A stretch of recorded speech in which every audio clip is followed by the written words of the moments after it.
terre affamée ne saurait nourrir son homme. La pauvreté des sols se répercute sur la vie de ceux qui les travaillent. De nombreuses familles d'agriculteurs peinent ainsi à se nourrir correctement et à mener une vie décente par les fruits de leur travail. Au Burkina, nous avons plus de 80% de la population qui vit d'agriculture. Et que l'intrant principal, le facteur de production le plus déterminant, c'est le capital foncier, donc le sol. Alors, quand ce sol-là n'offre pas de capacité de production, on va dire que ce sol ne peut pas faire vivre ceux qui s'y trouvent. Non seulement les humains, mais il y a également l'écosystème, il y a l'environnement lui-même qui ne peut pas trouver un terreau favorable à pouvoir donc se développer. Donc c'est des terres qui ne permettent pas la vie avec grand V. La vie économique des producteurs, mais également l'environnement, les plantes et la rétention d'eau, etc. Alors, l'impact principal sur les hommes, c'est la pauvreté. Et l'impact sur l'environnement, c'est donc la désertification. Pendant 6 ans, le programme de développement des terres arides, DROIDEV, a travaillé avec des communautés de 6 zones arides du Burkina Faso pour aider à passer d'une agriculture de subsistance à un développement rural durable.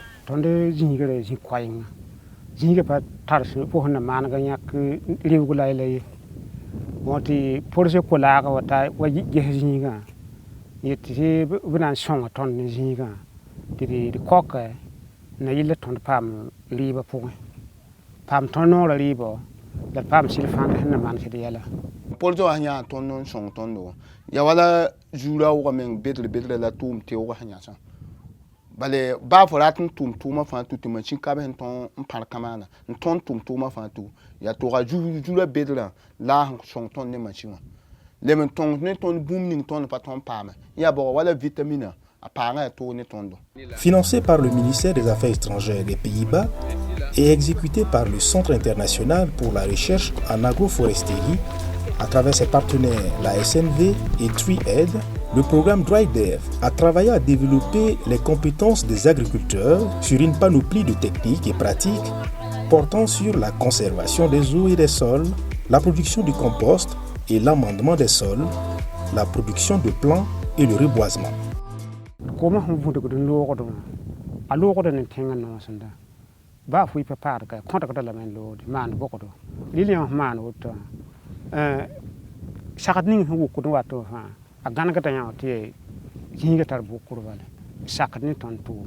Le sol peut avoir de l'eau, mais il faut ce qu'on appelle les vitamines. Ça veut dire donc qu'on va enrichir, on va développer les compétences donc des producteurs sur les techniques d'enrichissement donc de ce sol-là avec quoi? Avec de la fumure, beaucoup plus rentable, mais également de la fumure économique dont la production est économiquement viable.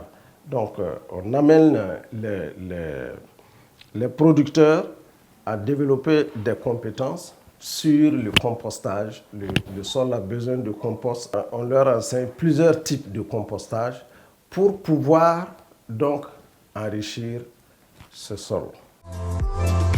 À Bassi, dans la province aride du Zondoma, au nord Burkina Faso, la saison de pluie n'est pas encore prête de s'installer. Pourtant, Awa Sawadogo et ses collègues n'ont pas le temps de se tourner les pouces comme autrefois, lorsque saison sèche rimait avec l'oisiveté. Sur leur site maraîcher d'une superficie de 2 hectares, une pompe solaire leur permet désormais de disposer d'eau pour produire des légumes durant toute l'année.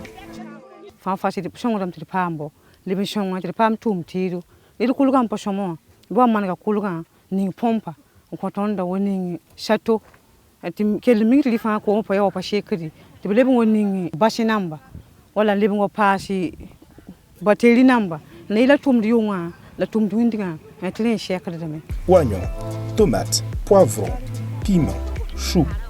Ce qu'elles produisent leur permettent non seulement d'améliorer leur alimentation, mais aussi d'approvisionner le marché local en produits frais.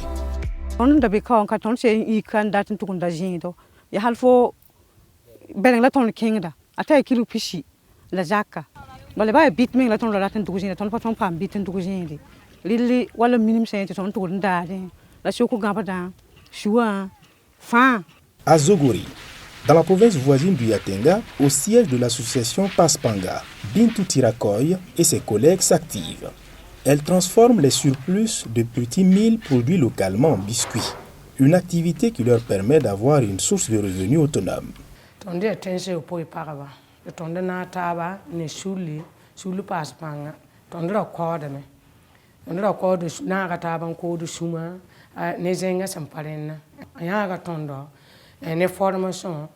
Formation au coup de coin tondo tumtedo. Tumtedo gilis na mani biscuit au fin qui se tondo. Tetondo me tombe. Autre contrée, même dynamique. À Kiembara, une commune rurale non moins aride de la province du Sourou au nord-ouest du pays, la plateforme des éleveurs de volailles locales compte plus de 22 000 têtes. Pour optimiser leur production, les éleveurs disposent désormais d'une unité de fabrique d'aliments d'où sortent chaque mois 2 tonnes. Bale ton non sera pas lobo tawe. Non la ton mane kiwo tampa lobe. La ton pa man sur te tiriba man no. Non le chimena tabo na te ka fa non lobo de me. Donc nous bi me henda genre de dare la biton ti pa bitawa. Ton non ha we ka balen tiribning ton man da hande kiwo na te ka to kiwo no ton tala ko so. À Kion, dans le centre-ouest du Burkina Faso, les femmes productrices du dolo, une boisson alcoolisée à base de sorgho, utilisent de moins en moins de bois grâce à des foyers améliorés, dégageant moins de fumée. Ces foyers leur permettent de mener leur activité génératrice de revenus sans craindre pour leur santé.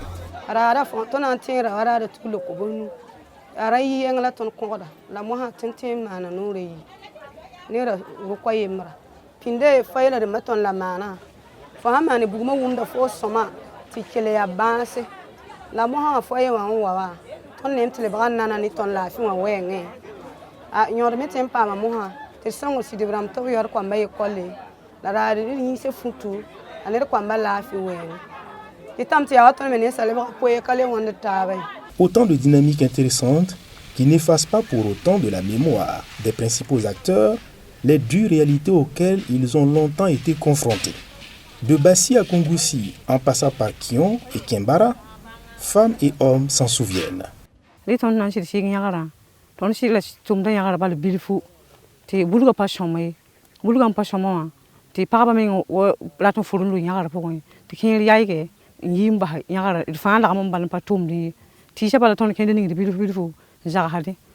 avait beaucoup de difficultés au niveau de la parcelle. Cette parcelle était très petite, nous étions avec 2 hectares, mais on n'avait pas l'eau. On travaillait à un puits. Au mois de fin mars seulement, on n'arrose plus. On bloque l'arrosoir, on n'avait plus l'eau. Tous les puits étaient tarifs, donc on chômait.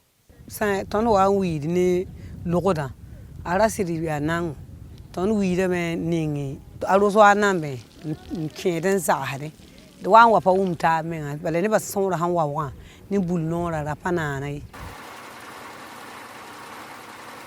on la tala julo che non to go to halu so to ne non to ri mana wen donc ali ba men panga ya julo ya ne ton ya to ne ni bobo ma yi wa kan wa she wa me bon wa te mi kame ti riba pa fora ton ndata to.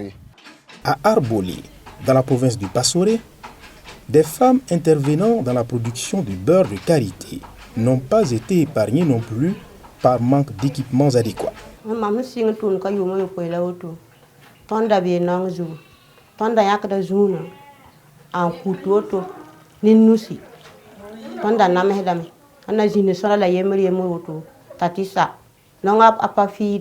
Des difficultés qui ont pour origine l'aridité des sols. Au Burkina Faso, la dégradation des terres constitue une menace grave au développement durable. Les superficies de terres dégradées et dénudées représentent plus de 24% de la surface agricole totale, avec une progression estimée à environ 360 000 hectares par an.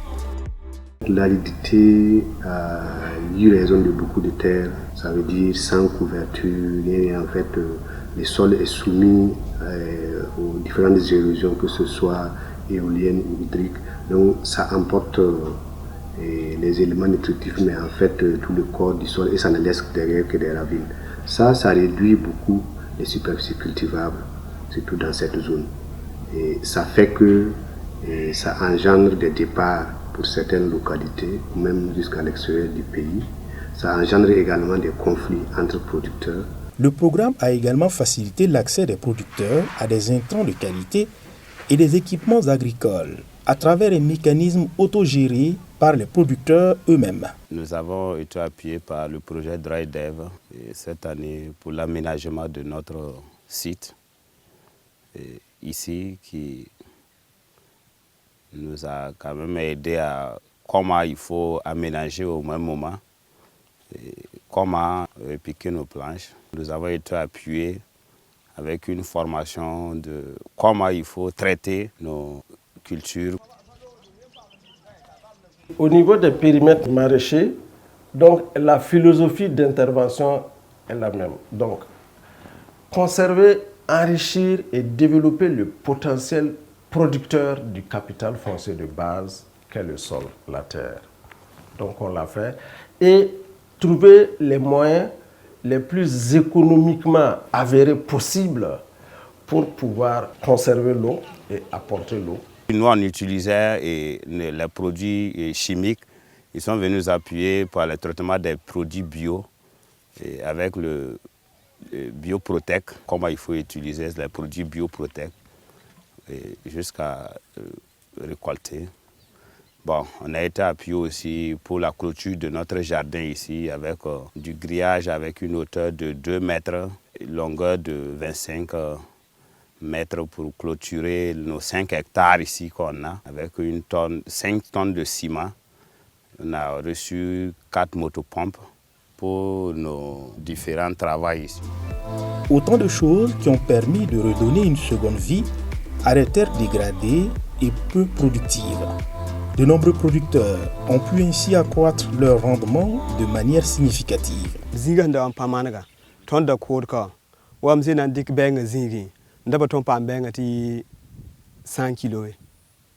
Donc la runde on tombe pas 400 500 kg.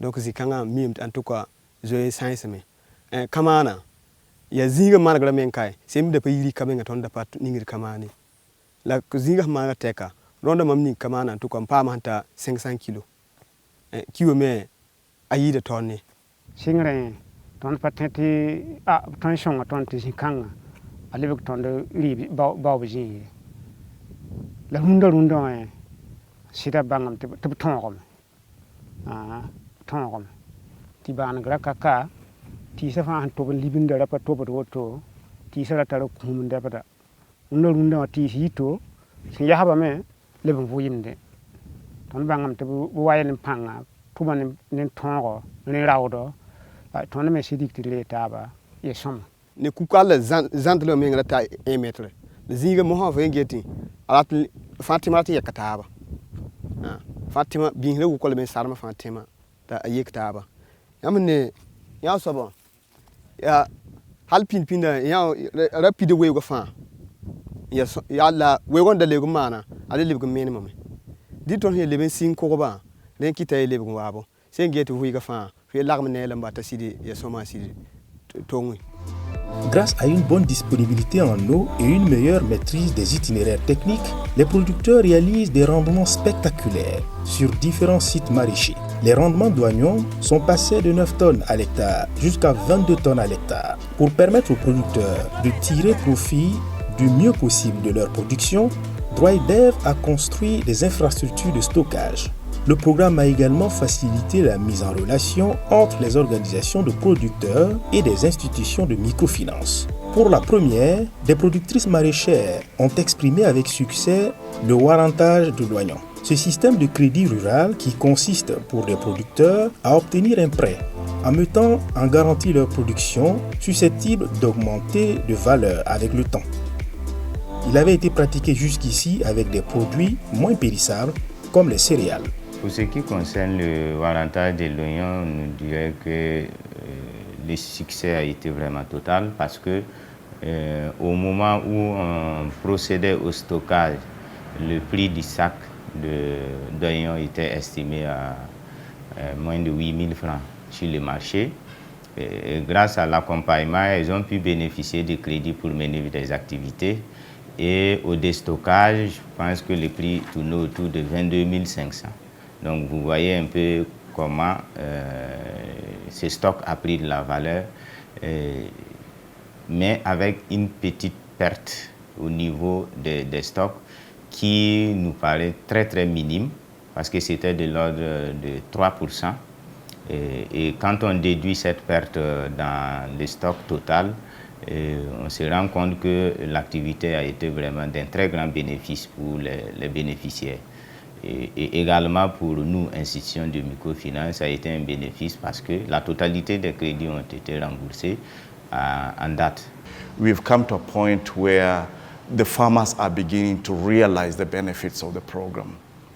The farmers are reporting better food security, more available water, better linkage to markets, better enhancement of their financial and livelihood resources. Many farmers report that I can now support my children's education, I can support the provision of health to my family much better because we've increased their on-farm productivity. We worked with women groups and we've empowered women. We've enabled the women to have their own source of income. So women feel empowered, the youth feel empowered, and they feel that they have a role to play in making their lives better rather than relying on the man, the head of the home, to provide everything. En 6 ans, Droidev a touché plus de 40 000 producteurs engagés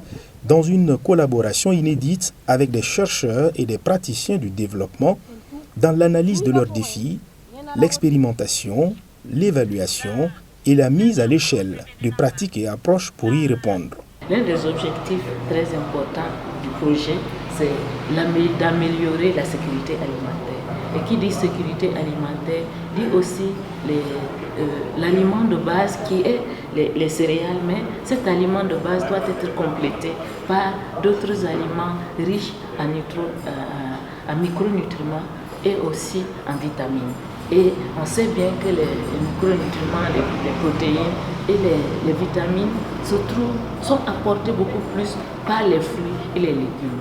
Et qui parle de fruits et légumes parle d'arbres. Nous savons que les espèces locales fruitières sont aussi très importantes. Malheureusement, ces espèces-là sont négligées, elles ne sont pas plantées par les producteurs. Elles ne sont pas plantées parce que les producteurs trouvent que planter ces arbres-là, ils ne produisent pas rapidement. Ça met beaucoup plus de temps avant de fructifier. Si bien qu'on préfère planter un manguier que de planter un baobab. L'amélioration qu'on a apportée à cela, c'est le greffage. Greffer les plants, par exemple, c'est une technique de multiplication végétative qui permet à l'arbre de fructifier très rapidement. Un baobab greffé, s'il est bien entretenu et bien arrosé, au bout de 2 ans, peut commencer à fructifier. Nous avons travaillé dans ce qu'on appelle le principe de option par contexte. Donc ça veut dire que la mise à l'échelle de différentes technologies, nous n'allons pas vraiment avec une technologie croyant que tous les producteurs sont les mêmes, mais nous essayons quand même d'adapter cette technologie au contexte du producteur. Donc le producteur peut avoir un contexte socio-économique et un contexte biophysique différent l'un de l'autre. On part de la base. On n'amène pas des résultats et des solutions de là-haut. Nous avons sur le terrain toute une organisation donc portant sur l'implication des acteurs étatiques comme les services techniques de l'environnement, de l'agriculture et de l'élevage, des acteurs gouvernementaux comme les services déconcentrés et des acteurs politiques comme les services décentralisés, les maires et autres. On part de la base au sommet en impliquant toutes les formes de compétences donc, autour de notre stratégie globale qui est d'autonomiser donc, les producteurs autour donc, des sols qui présentent quand même un certain déficit comme l'aridité. Cependant, la mise en œuvre du programme ne s'est pas faite sans difficulté. Here in Burkina Faso, we had a fairly unfortunate situation at the beginning that the institutional setup that was first done in Burkina was not a very strong setup. And so Burkina had what I can call a false start. And for the first 2 years, the program ran left and right. Money was being spent, but the value for that money was fairly low in the sense that the program was not very well focused and very well managed. And so the World Agroforestry, as the managing institution, took steps to restructure the program in Burkina. And in mid-2017, we stopped the program in Burkina Faso for about 3 months to reorganize the program. And we had a new team coming in. We've had SNV and Tree Aid coming in much more strongly. They were there in the previous arrangement, but they were not very appropriately arranged. So not appropriately organized, let me say. We have restructured the program. We've strengthened SNV's capacity to manage the program, and also Tree Aid's capacity to manage the program. And one of the changes we made in Burkina Faso is that ICRAF came in as the lead organization in the country, which is different from all the other 4 countries. So that structure has worked well. À l'heure de la clôture du programme, les acteurs tirent plusieurs enseignements qui méritent, selon eux, d'être partagés. Ce programme nous a donné quand même pas mal de leçons. Il faut se dire quand même que le programme nous a appris comment vraiment nous devons travailler en consortium. Parce que ce n'est pas seul vraiment qu'on peut résoudre le problème de développement. Le programme aussi nous a appris comment vraiment travailler en synergie. Donc l'aspect partenariat que nous avons essayé vraiment de promouvoir dans le cadre de ce programme, nous ne venons pas dans une localité pour réinventer la roue. Lorsqu'il y a un partenaire qui fait déjà un travail, nous essayons de voir comment se baser sur le travail de ces partenaires-là et apporter un complément qui manque à ce que ces partenaires font. Un producteur, il est à la fois éleveur, il est à la fois agriculteur, il est à la fois pêcheur à ses temps perdus, il fait du petit commerce, de temps en temps il est maçon. Donc, si nous voulons l'aider à sortir de sa situation de pauvreté, il faudrait que nous puissions adresser tous ces aspects-là en même temps. Il était un tout. Donc, je pense que ça, c'est une leçon. Et les partenaires là qui sont venus hier, eux-mêmes l'ont reconnu. Pendant longtemps, chaque partenaire a pensé que lui, il est le centre de la terre et que si lui, il fait sa part de travail, le monde rural va se développer. Ce n'est pas vrai. La principale leçon apprise est que quand on améliore la productivité, il faut aussi penser à la transformation des produits agricoles. Parce que la transformation des produits agricoles permet vraiment de tirer le maillon de la production.